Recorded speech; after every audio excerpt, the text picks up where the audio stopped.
We were taking mortars on the perimeter of Quarry Heights, but CNN was the only cable network back in those days, but CNN was everywhere. And so we were taking mortars on the perimeter, and I called her up, just on landline, just called her up. She answered the phone. I said, "Hey, you're probably watching CNN, and I know it's showing mortars coming in the perimeter, but we're fine. It's on the perimeter." And she said, "Well, that's cool because we're on the floor. There's a firefight going on in the street outside right now."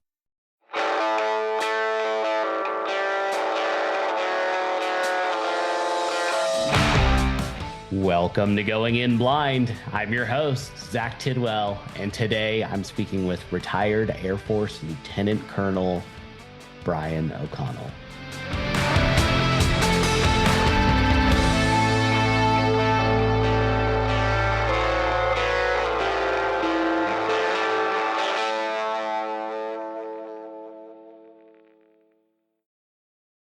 And to everyone at home, thank you for listening. Please take a second to help me grow the show so that I can keep delivering these conversations week after week for years to come.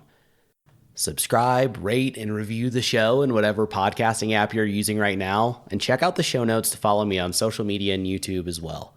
When you share your favorite episodes, tag me and use the hashtag GoingInBlind. You can also join my mailing list at zachtidwell.net. And if you know someone you think I should talk to, have them send me an email at contact.goinginblind@gmail.com. Mr. Brian O'Connell, thank you for coming on, man. Hey, Zach, great to be here. Great to be talking with you. Yeah, I'm really excited to dig into this. Because you're a bit of a Renaissance man, I feel like the best place to start here probably is to give people a little bit of a background just of what you did in the Air Force, and then we can kind of step through. I want to pick your brain a little bit on the Panama stuff and specifics, like as we get there. But if you can give people just basically your title that you would have on a resume, if you could summarize yourself like that, and then I want to dive into your career in the Air Force before we get into the stuff that you're doing today. Sure. Well, my title will soon be retired dude. That's going to be my title here very soon. But I've done a lot. And, as you were saying that, I was thinking, man, what stories have I told you? Because, we've hung out a lot over the past several years. I mean, we've known each other for probably 5.5 years. Yeah, that's about right. And I'm a little nervous about maybe some of the things I told you that might come out in public now. I don't know. No, but yeah, I'm a retired Air Force officer, and I'm currently a teacher, a high school teacher. And I'm working on my fourth retirement coming up here at the end of this current school year. So I guess I'm going to keep retiring until I get it right, I suppose. But yeah, I was a B-52 crew member for a part of my Air Force career, and did several other things as well. Came into the Air Force, was commissioned right out of college at Norwich University, and retired and went into the defense contracting industry. Worked with the Air Force, working exercise plans and air campaign exercise planning for a while before I was voluntarily recalled after 9/11, and went back in for 4 more years of active duty, and did a few more things in the rated aviation related career fields. And then came back out, retired again, or reverted to retirement as the Air Force called it. But back into the defense industry, lost the contract. Our company lost the contract after a few more years. And then I came into the Air Force Junior ROTC program and became an instructor. And there are several moves in the middle of all these things, of course. Yeah, and we'll dive into this stuff more in detail. I wanted to get this overview. And today, what you're doing and about to retire from is teaching JROTC. Yeah, retiring for the second time from teaching, because I retired, 8 years ago. No, I'm sorry. It's been 8 years ago. Math in public is a difficult thing sometimes. That I retired because of my eyesight started going south, which is kind of how you and I first met, and started hanging out because we have some common experiences there in some ways. And I retired from teaching because I figured I was not able to do that at the level I felt I should. And then after several years of being retired, having met guys like you, and getting some really good training through the VA blind rehab services, and meeting and hanging with other guys. Or we can talk names here as we go through, because some of these names we hear a lot.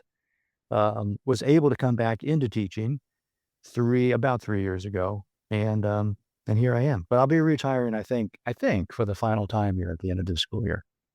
Are you just ready to move on to full-time grandfatherhood?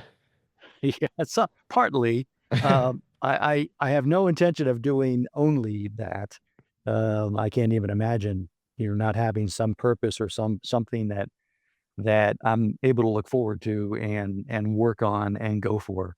But that's certainly a part of it, and that's a very enjoyable part of it. We have my wife and we have 5 grandkids, which, yeah, I think back on that and wonder how that ever happened. But here we are, which is Well, very cool. you didn't pull out, neither did your kids. That's how that happened. It's funny how that works out. It Yeah. is, it's weird.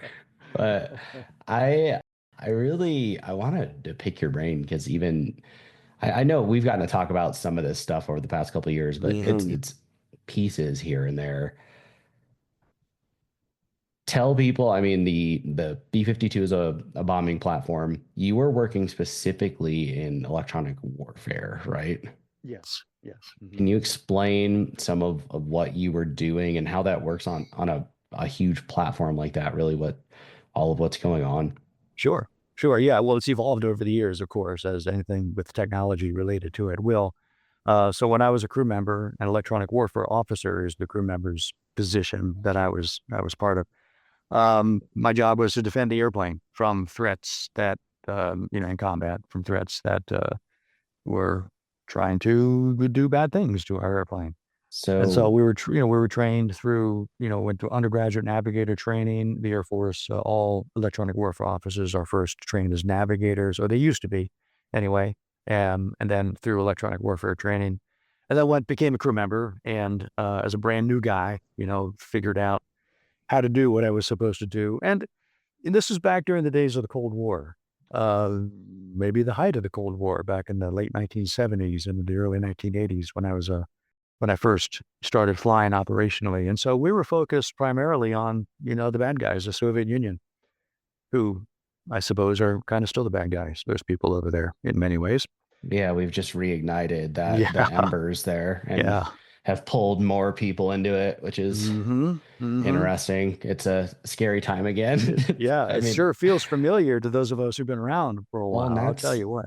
I've wondered because it is like Yeah. obviously I wasn't around during the Cold War, but it does this time feels very similar to what retroactively or retrospectively looking back at that stuff, what it seems like that would have been like. Yeah. Yeah. Similar in some ways. And I probably could talk for hours about how some of the things are different because of politics and perception, but that's a whole different discussion.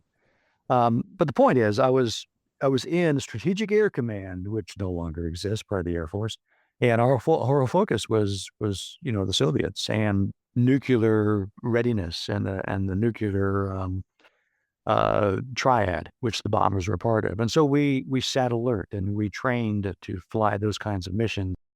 So that mission is totally different now. I mean, obviously, there's B-52s are still flying, which is very cool. Um, but they're flying entirely different mission sets, and they're just an entirely different weapon system in many ways than they were when I was flying. I can't remember. Is the B-52 what the Enola Gay was? What the you dropped the No, bomb? no, Okay. no. Yeah, the airplane isn't quite that old, but it's not far from being that old. The Enola Gay was a B-29. So Okay. in 1945, but the first B-52 was built and flew in 1954. So yeah, we are not talking a huge number of years between World War II and the B-52 first Yeah, making its first appearance. that's Yeah. crazy. And when Yeah. you're talking about you essentially protecting the aircraft against bad guys, was it like active radar jamming and stuff like that? And I Hmm. mean, okay. Yeah, it was primarily active radar jamming, and some defensive tactics like flares and chaff, which are radar reflective strips of metal. So it Hmm. was against primarily electronic or heat-seeking threats, And the systems were fairly capable against most of what we thought or knew was out there, but it was, the kind of standard discussion in electronic warfare is it's kind of a chess game. The bad guys make a move, you figure out some It's technology or scary. Like, tactic to try to counter that move, and then they figure out some tactic or technology to counter your counter, et cetera, et cetera. And that's, so electronic warfare is still a very important part of uh, of the military. And magnified now. yeah, way magnified. Yeah, Yeah. absolutely. It's interesting.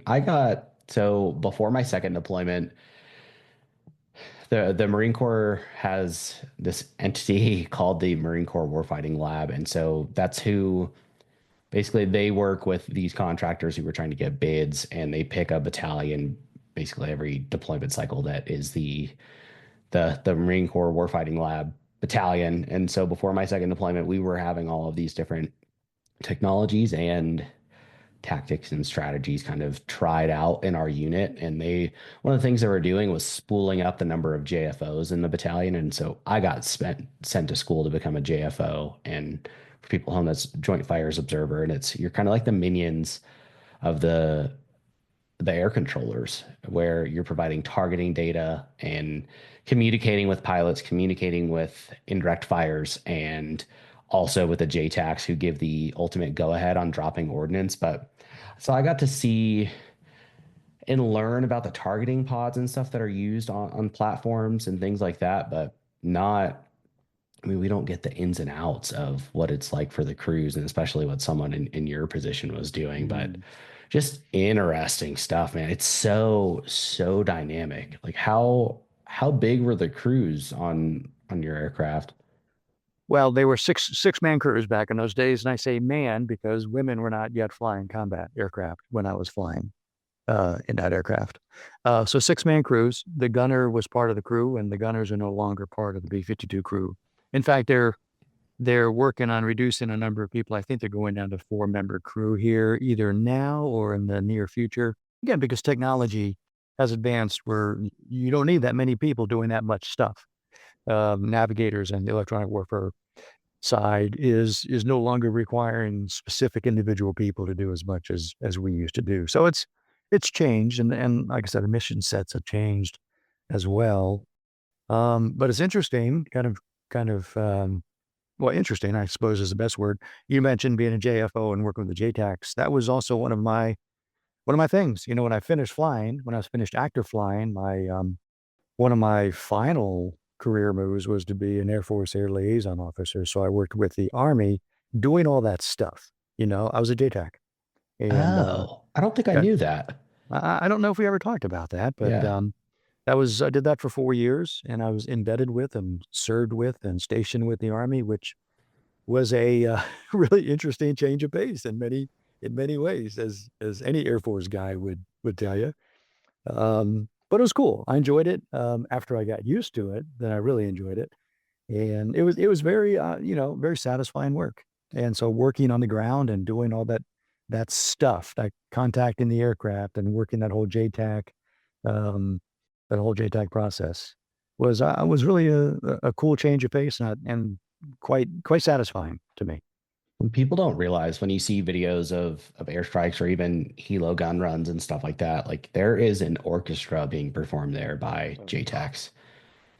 You're coordinating with the ground unit with indirect fires to suppress any enemy air defenses, and keeping track of the holding patterns and the angle of attack that these aircraft are going to come in on, and the ordnance that's being used, and when everything is happening. And you're talking to all of those units and your JFOs at the same time, and just Mm-hmm. it's mind-boggling. Yeah, it has to be very precise, and when it's not, it can be deadly, and of course that has happened. And Yeah. I've been in situations where it didn't happen to me, obviously, or anyone I was with at the time, but it came very close to. And one little misstep or one little mistake or miscommunication, or somebody just fucking up, just it can happen so quickly. And yeah, so you better know what you're doing, and you better be careful when you do it. Yeah. I mean, they showed us It's to register the full weight of the responsibility that a JTAC or any like air controller has, base videos and especially recordings of audio of things going wrong from those, but also even just telling us about like there were some guys. I think it was within. I think I went to that course in 2016, if not 2017, and there were some guys in recent years to that where they'd been on a live fire range calling in ordnance and they had gotten the final attack heading wrong, had the aircraft coming in from the wrong direction. And so it zeroed in on their laser designator and instead of the end of where the laser was hitting for the point where the bomb was dropped on, and they called in bombs on themselves. Yeah. Like Oh yeah. it's And that's, something that simple. yeah, it can be, and no one's making an intentional error. It's an unintentional error, but it could be a deadly error. And, yeah, it's very, uh, well, very important to be very precise. Yeah. When it isn't, it can absolutely be deadly. Yeah. Did you deploy with the Army as a JTAC? Yeah. Yeah. I deployed several times, not in a combat environment, at least not directly in a combat environment. My first deployment, I was brand new ALO slash JTAC, brand new guy with 10th Mountain Division, Fort Drum, New York, which I thought was one of the coolest places in the world. I like the North. I like the snow. And you get it up there, believe me. And you were with the And, Rangers? what's that? You were with the Rangers? No, it's 10th Mountain Division, light infantry. Okay. It's a light infantry division. And so one of our first, I'd just been there maybe a month and a half. We deployed to Haiti back in 1994. In one of the attempts, one of the many over history, many attempts to try to encourage Haiti to become a democratic, somewhat functioning government, which has never worked. But we went down there to encourage the dictator to leave, and he did after a lot of machinations. And then so we're there trying to help create an environment for some democratically elected guy come in who eventually came in and he was as corrupt as anybody else. And that's dealing with the situation in Haiti. But Yeah. we're over there, we're down there deployed, and I was with like I said, a light infantry unit, light infantry division, and we were deployed to an urban area, Haiti, Port-au-Prince, Haiti. So here I'm an Air Force guy, and thinking, all right, this is the Army. They know what they're doing. And they're really good at what they do because when I trained, we were training in the field and doing, field type stuff. But now we're in an urban area in Port-au-Prince. My goodness, is one of the most beat up, filthy cities in the world. And you take an army, well, back in those days at least, took an army division used to be in the field and put them in an urban area, and they really it was a very difficult situation. And it was, the living conditions were pretty hellish and awful and dirty and filthy, and we had no latrines. And I remember the division sergeant major once telling the division that, you're not allowed to take a shit because there's no latrines. And that's a true story. You're not allowed to take a shit. So you got to hold it. MREs Well, will stuff you yeah, up. of course we're living on Emirate. And I just remember hearing that and thinking, you got to be shitting me, no pun intended. Yeah. Um, it was a real weird, it was a kind of a surreal environment to be in. Of course, things finally settled down and worked themselves out. But for the first several weeks, it was pretty, especially for an Air Force guy, it was kind of like, am I really in the middle of all this? This is a very weird place for me to be. But I did deploy several times after that to Bosnia as well as Kuwait. And by then I knew more Bosnia would what have was I was been say again. wild. It Yeah. was, oh yeah, geez. Yeah. I knew what I was doing by then. And I was with different pieces and parts of the Army, not the 10th Mountain Division in those times, but it is a much more smooth place mission set to be part of. And Yeah. I kind of enjoyed it. It was an interesting tour for sure. And I wanted to pause here because you mentioned being in Haiti in 94. When you were Mhm. in Panama, was it when they overthrew Noriega?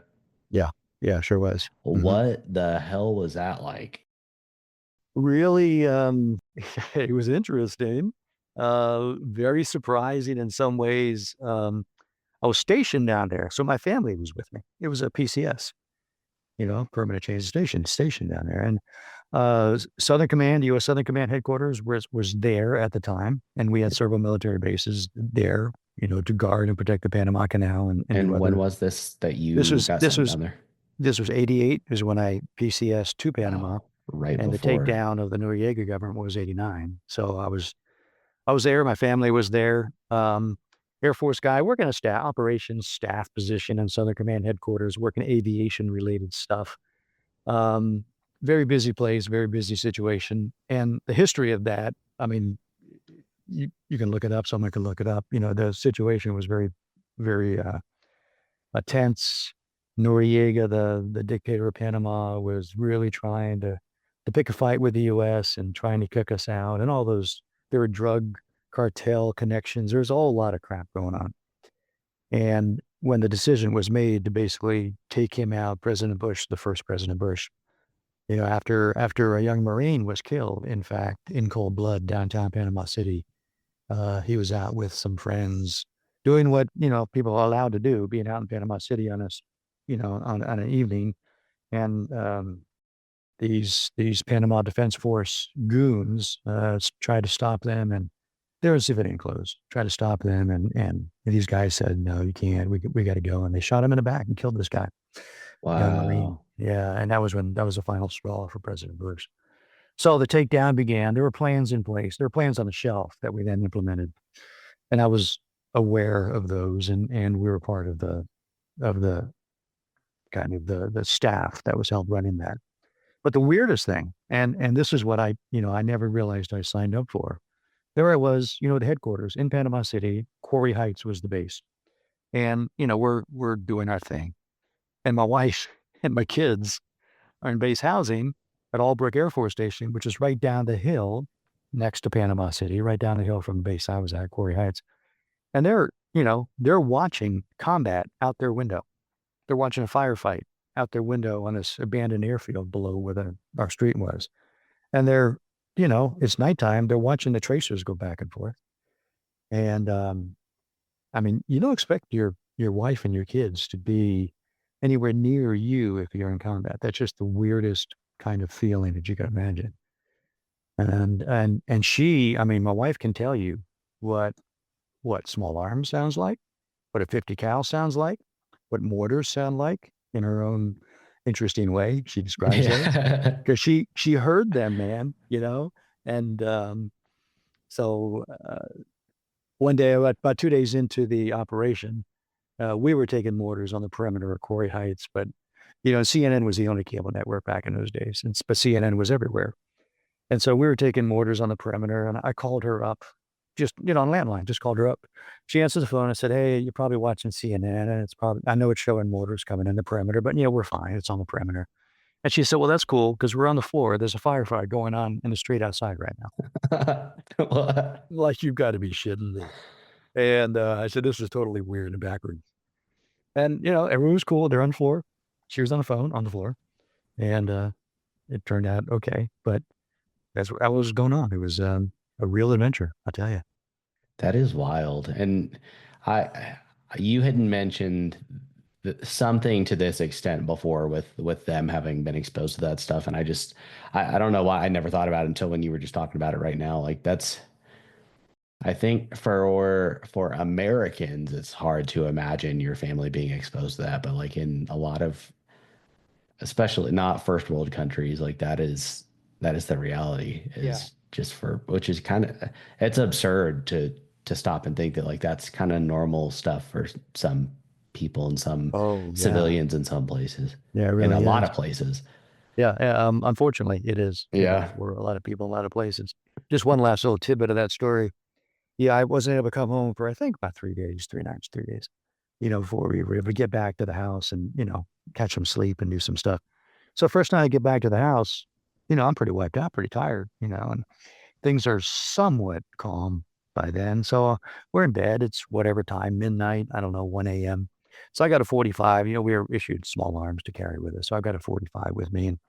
And but the 45 is on the bedside table. And, just in case I'm going to guard my family, what are you going to do with a Yeah. 45? Not a whole hell of a lot, but, made me feel like a something, And so we're sound asleep.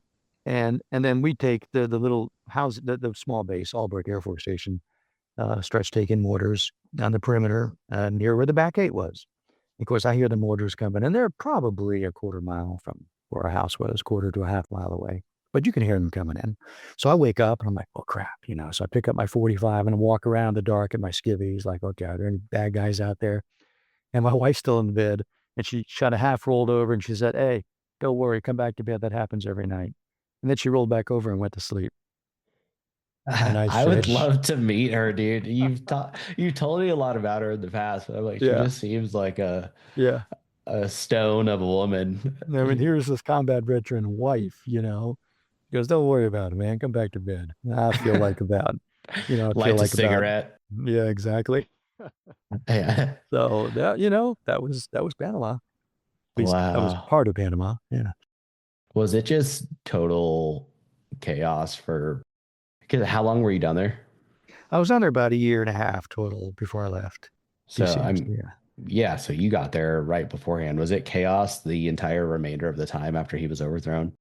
Yeah. Well, no, after he was overthrown. Oh, yeah, it was. Yeah. Immediately after the overthrow, because there was a lot of destruction and there was a lot of having to figure out what to do. But I left fairly shortly after that because I'd worked at PCS to get back to the B-52. And that was another kind of a cool story in itself. But um, leading up to it, there's more chaos because the political situation was so tense, and the whole environment down there, Panama Canal and the bases, and we had been there from ever since the canal was built in the early 1900s. Americans had been there, and the military had been there. So the establishment was, the schools for the kids. They weren't on base; they were off base, and the whole area was set up to be very benign. That was the way it was constructed, and And integrated. yeah, integrated, yeah. And so the old canal zone was gone, which was a little piece of America until the treaties in the 70s, but it was still kind of designed to be or intended to be very benign. So my kids were going to school. They were in elementary school. A couple of my kids were in elementary school at the time. They were in school. The school was off base. It was a DOD school, but it was off base.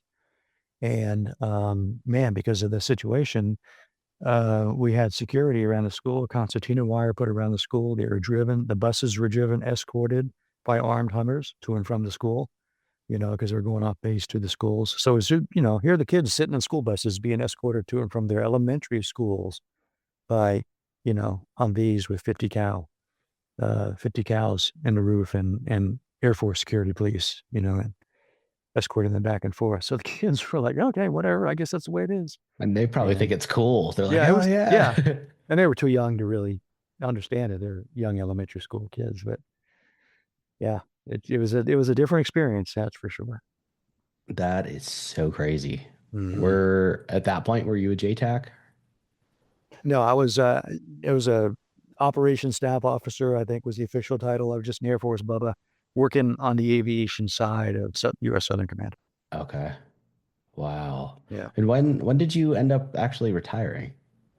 Well, I retired in 98 for the first time.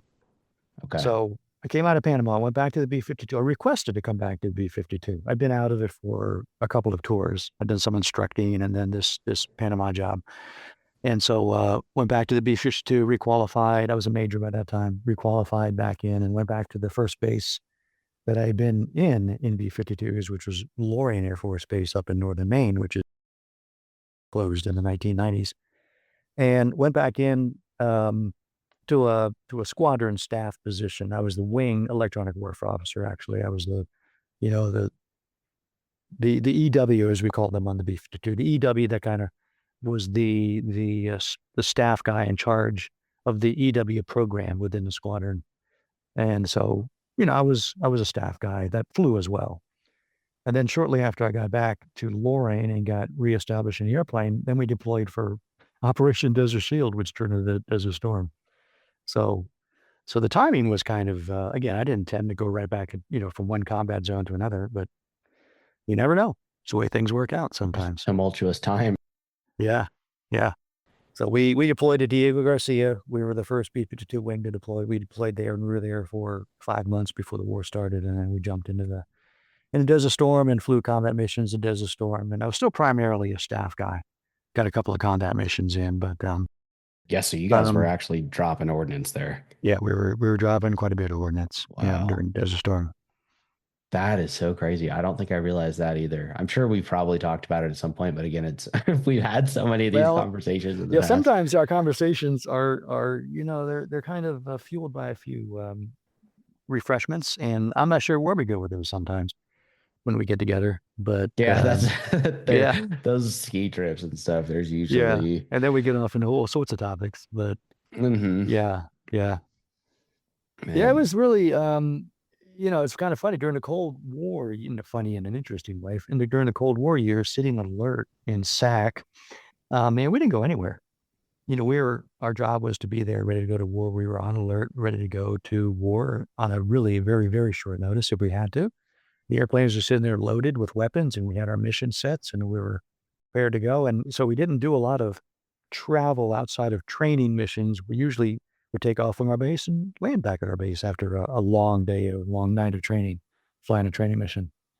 After the Cold War was over, and when I came back from Panama, the Cold War was basically over in 1990, 91. Um, man, the whole military, the strategic mission for the military started changing into deploying after Desert Storm, deploying to the Middle East, and then 9/11 happened, and everything changed after that, as everyone knows. Yeah, and did you end up back in the planes again when you got reactivated? No, not in the airplane, but they wanted people with rated or aviator experience back in because as we were told, we were to backfill all the guys that were being put back in the airplanes or deploying overseas, deploying to the desert. And Okay. so they wanted us to backfill them stateside. And I remember talking to the guy who I was talking to, a military personnel commander, Air Force military personnel commander, to get back into the system. And he said, okay, here's the deal, man. Hey, we're not going to promote you, because you're retired. So you're still retired, but you're going to come back on active duty. So we're not going to promote you. And I said, okay, I'm fine. He said, but we're not going to deploy you. I said, okay, fine. And I believed him on the not promoting me part. And I knew he was full of shit on the not deploying part. And he was. I was right on both counts. So The uh, infamous green weenie that's coming right. for you. Yeah. So I came back in for 4 years, and of course I deployed just once during that time, but it was fine. It worked out well. I was glad to do it. The Air Force said they needed people. They signed me up, man. I'm back, and then left after, as I said, reverted to retirement after 4 more years. Yeah. Was Yeah. it jarring coming back in? No, it really felt pretty normal. I've been working with the Air Force on an Air Force base, in fact, down in Florida, Hobart Field in Florida. I've been working in a squadron, an Air Force squadron. It was a squadron that worked extra, trained and planned for exercises for Air Force folks. And so I was really integrated into the Air Force on a very daily basis. So I wasn't wearing the uniform anymore, but I was around, people that wore the uniform, and we were working the whole air campaign training mindset. So coming back in, I put the bag back on, the flight suit back on, and just, okay, here I am, and was able to come back into a unit that was at Eglin Air Force Base, which was just right down the road from Hobart Field. So didn't need to move, didn't need to, I just changed turning right instead of turning left, Jesus, when I that's left my house. convenient. Yeah, it was very, and I asked them for that. I said, hey, if I come back in, will you please, make sure I go to one of these two bases? And they were unusually, very easy to work with on that. So that worked out really well. Yeah, it's weird because I was in kindergarten on 9/11, and my dad got reactivated too, but it's again, so I have a weird, like I remember that and him being gone and then us moving Mhm. temporarily, but that was kind of, Mhm. it's it's weird because it's such like a seminal event, obviously, in American history, and I was alive for it, but I just have such a weird, I have a little kid memory of it. Yeah. Yeah, of course. Of course. And to go back to get to my teaching career for a moment here, as far as that's concerned, to connect that. I started teaching in '08. And so when I was teaching high school kids, '08, '09, 10, all these kids had memories of 9/11 because they were young. I guess, somewhere around where you would have been at that time. But oh yeah, I remember that. Yeah, I was a little kid. I was in elementary school, or I was in whatever, kindergarten, whatever. And now this was well before they were born. 9/11, the kids, the freshmen, the youngest ones, they were born in, ooh, my goodness, 2010, you know? Yeah. So 9/11 is ancient history to them. And it's kind of a, I have to remember when I mention things that happened to me and, yesterday, it's ancient history to these kids. So it's, yeah, it was a while ago. Yeah, I had my first taste of that last year. So Steve Vasquez's foundation, the Blind Endeavors Foundation, Hmm. he had, I think there were six of us out on Fort Carson down in Colorado Springs last summer to do the 10-mile Tough Mudder, and it was on Fort Carson. So he had partnered with the JROTC program down there for, and so our guides for this 10-mile Tough Mudder were the JROTC kids, and there's gosh, I'm 10 years older than the seniors or was Hmm. at the time. And Yeah. it was weird in a couple of regards. It was weird with that, like our, like, it's kind of centering in the fact of like, okay, I am of like a different era now, but also it was weird.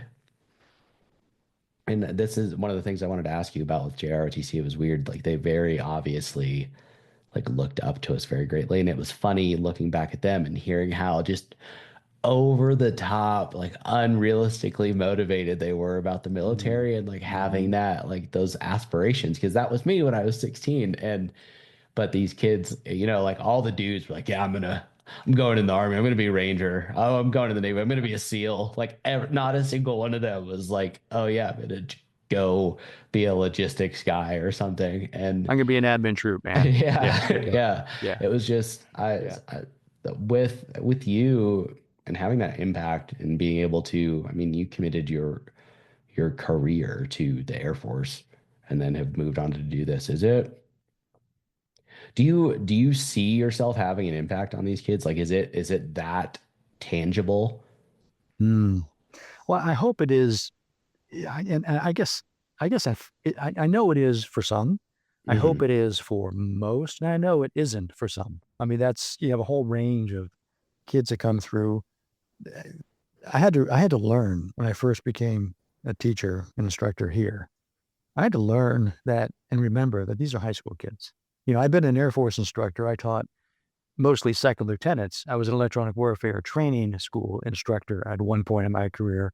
And Oh, I was teaching lieutenants. They're all rated officers and some Marines and some Navy aviators, but all rated dudes, coming through and coming into junior RTC. I remember thinking somewhat stupidly, hey, I've done this before. I can teach. I know how to be an instructor.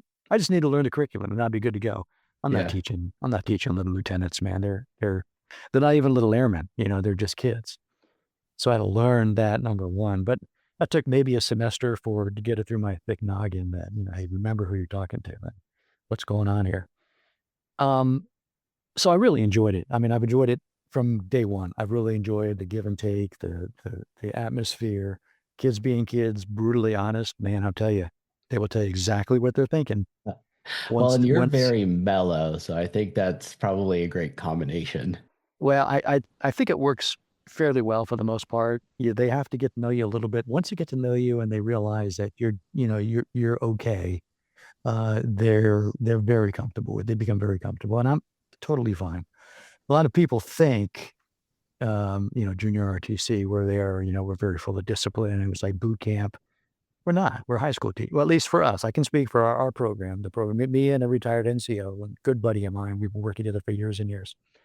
Two retired Air Force guys, and it's a pretty mellow atmosphere in our program.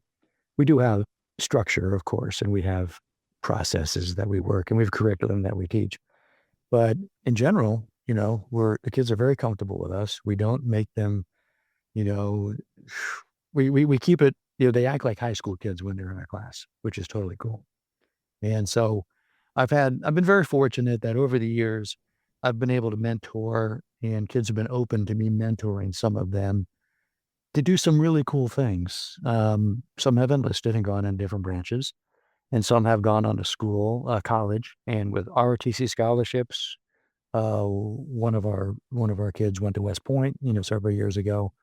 So, and this is a community here, a fairly low income community, and almost all these kids, maybe with a couple of exceptions that I've been able to work with, they would have had no chance to go to college financially without an ROTC scholarship. So it's a huge Um, opportunity. Huge. And of course, I'm a little partial to my alma mater, which is Norwich University, and I've been able to guide some kids that way by suggesting their options. So several of them have gone there, and Norwich is pretty cool because if you bring an ROTC scholarship to Norwich, they give you a full ride.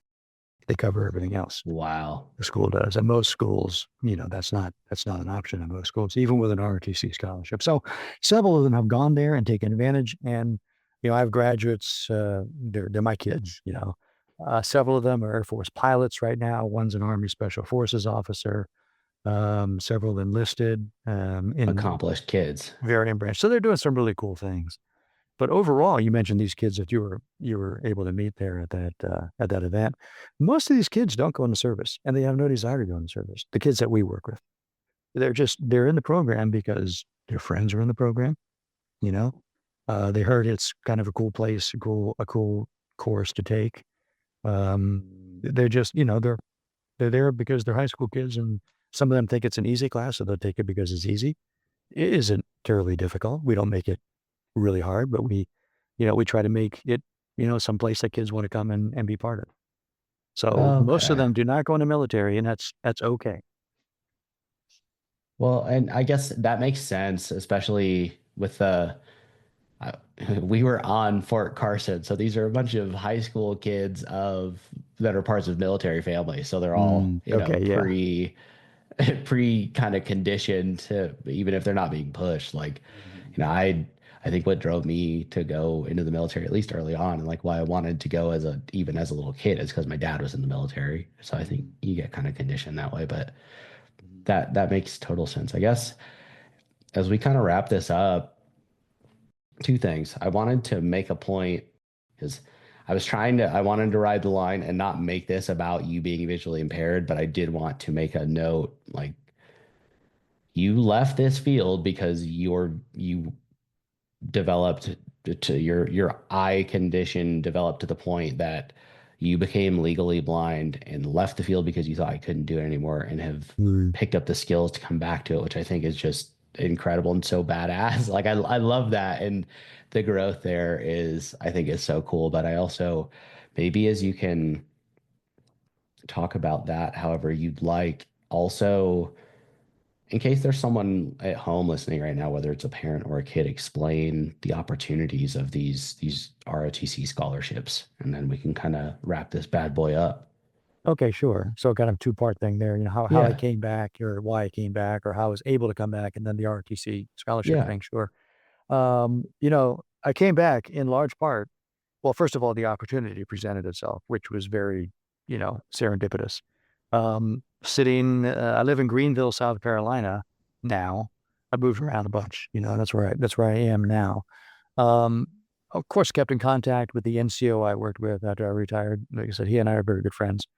And we were talking one day, and he told me the guy that replaced me when I left in this instructor job was retiring as well, and there was nobody to replace him. Nobody had come in to replace him, and the Air Force was going to close the program down. And so I thought, well, man, first of all, that would be terrible because we, obviously have an emotional connection to the program, having been part of it for so long.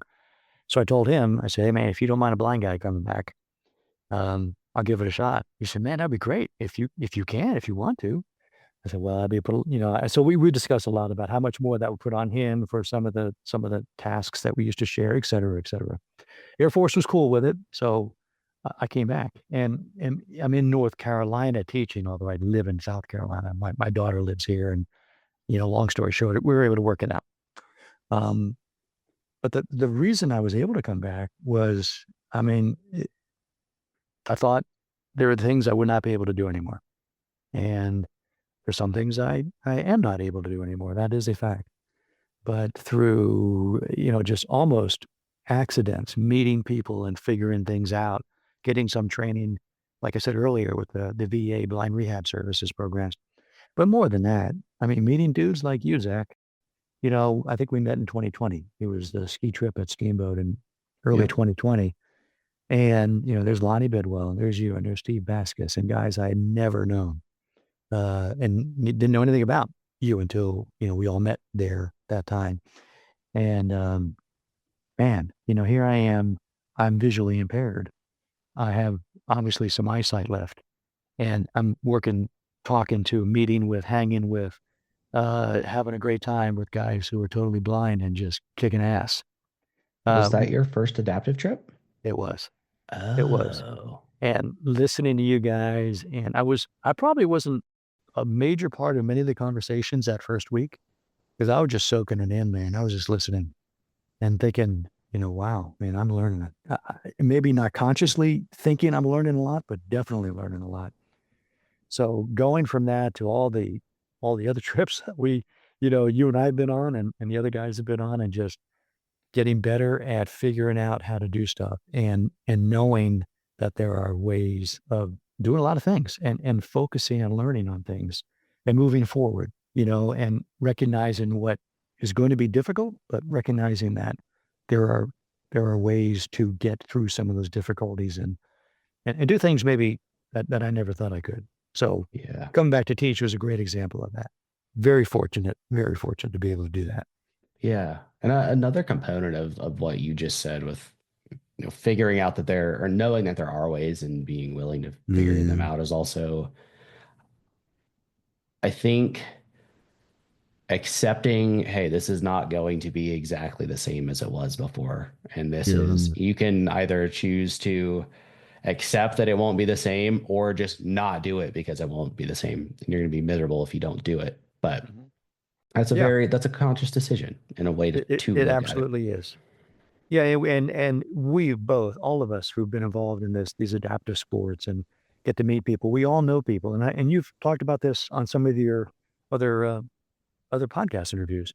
A lot of us share the experience of this thing happens to us, and you can apply that to all sorts of different challenges that people face. But this thing happens to you, and at first you're knocked on your ass, you know, and you're thinking, well, shit.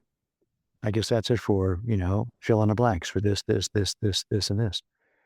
And I know that's a very common reaction, and that's a very normal and an understandable reaction. And I went through, even though my eyesight loss was progressive and incremental, kind of slowly over years, when I finally went south in a quicker way in 2014 and 2015, and that's when I left teaching, was 2016. I kind of wondered. We moved to Florida at that point. I used to love to sail, and I went back into sailing until I almost ran over some kayakers that I did not see one day, and I realized, hey, dumb shit, you probably shouldn't be out here sailing, when there are other people on the water. Things like that occurred to me, happened, and I was kind of in a place where, mentally, psychologically, in a place where I thought, well, all right, man, just okay. I was very, very much not doing things that I used to do, and Yeah. starting to wrap my brain around accepting that. And that's when I found out about the blind rehab centers and hooked up with Lonnie on the telephone, and, one thing led to another. So it pulled me out of a place where I thought I was going to be kind of doomed to spend the rest of my life. And I think the idea of allowing yourself to, and many people have talked about this, you take that uncomfortable step, man, just keep going forward. And it's really difficult and uncomfortable and scary. But the alternative is sitting around on your ass. And man, there you go. That's a choice. And I think the choice, as hard as it can be, as difficult as it can be, it is a choice. So at least you have that option. Yeah, and I think it's more even than just choosing to sit on your ass. That is, you are choosing to become a victim of your circumstances. Yeah. Yeah. That's Good point. dangerous. Good point. Yeah. So again, I feel very fortunate. And I have a great support. My wife is awesome. I mean, I could tell you 1,000 stories about her, and she could probably add more. But great support. And without her, man, I'd be, well, you figure out something, but I wouldn't want to, have to. And Yeah. the kids at school have great support. The staff here at the school, they're great. And it just being in a position where there are great people helping you out is, how fortunate I am. And I realize that. I recognize that for sure. Yeah. I think even if you had let yourself just sit on your ass. I think from everything you've told me about your wife, I think she probably would have kicked you in the butt until you didn't. She still does, man. Yeah. She still does for sure. That's but Yeah. that is such a Yeah. huge part. But Let me answer you asked about the ROTC scholarship thing. yeah, Um, Maybe just a quick synopsis of it, a quick overview is, obviously it's competitive and kids have to bring some talent and uh, some academic results and overall other, they have to be that whole person and all those things. But if a kid is able to, uh, well, if he or she wants to, go into the military and all branches have scholarships, if they want to go into the military as an officer and have that military pay for their college, and some colleges pay for the whole thing, like I said, it's a great opportunity. And like I said, these kids that I was able to work with and sort of point in the right direction, and the rest, of course, was up to them.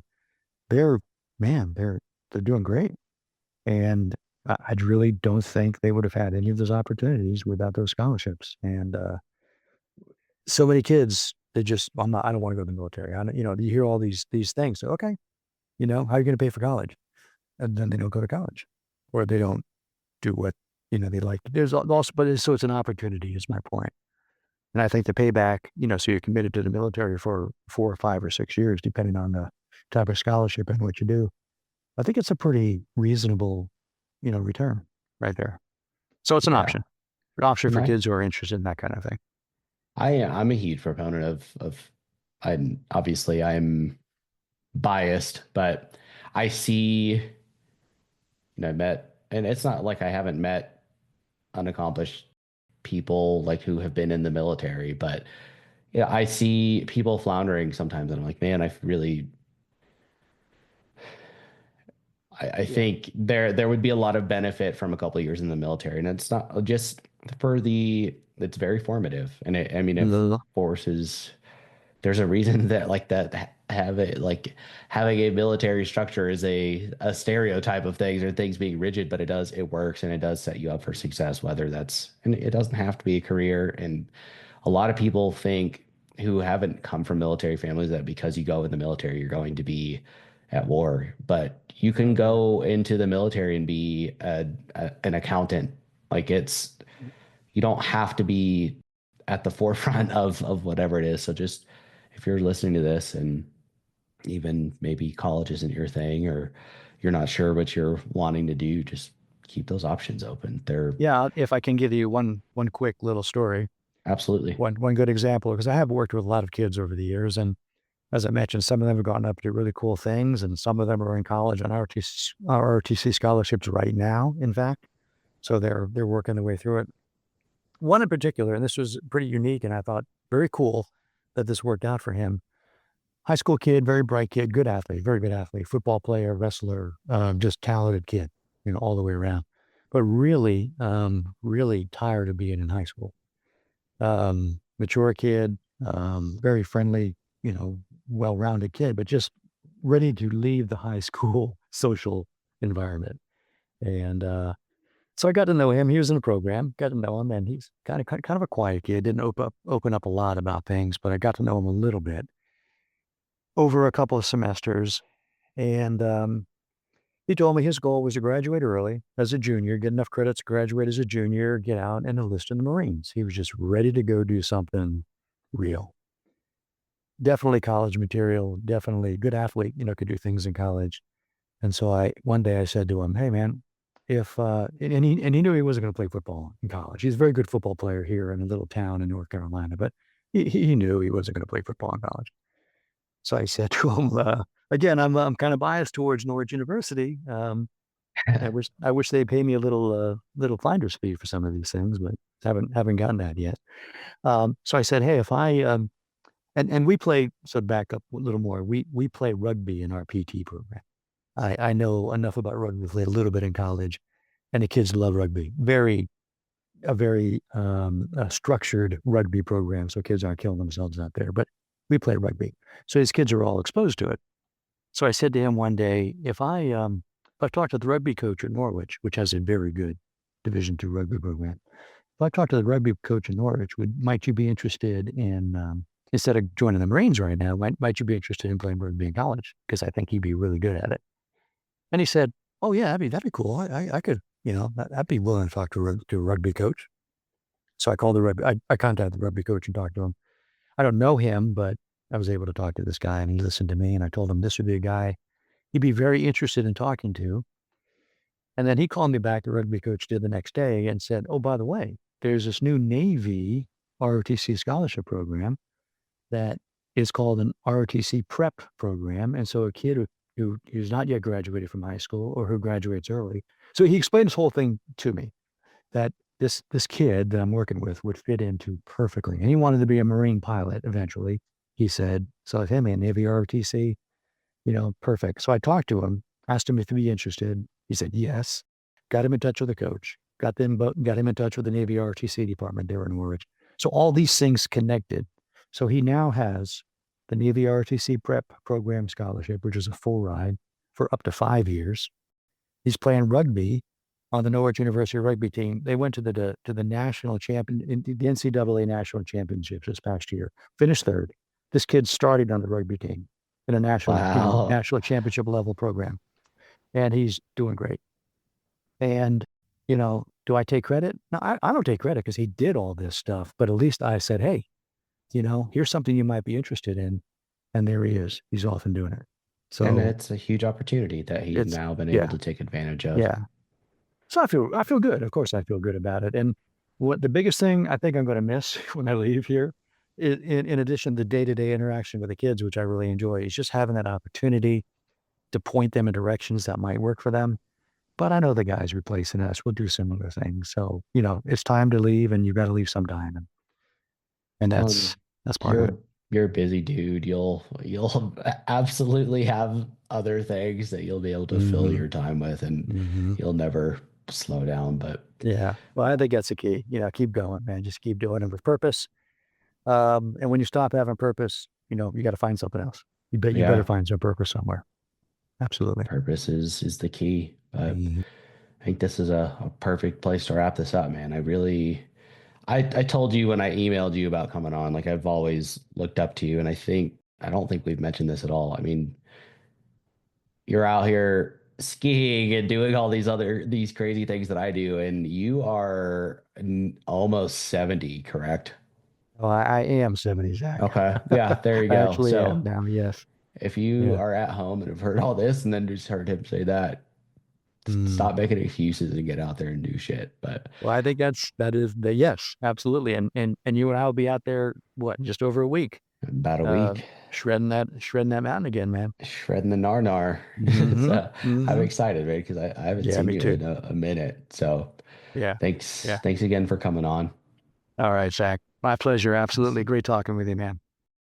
Thanks everyone at home for listening to another episode of Going In Blind. Remember, if you haven't already, please follow, rate, and review the show wherever you listened, and then share this around to people who need to hear it.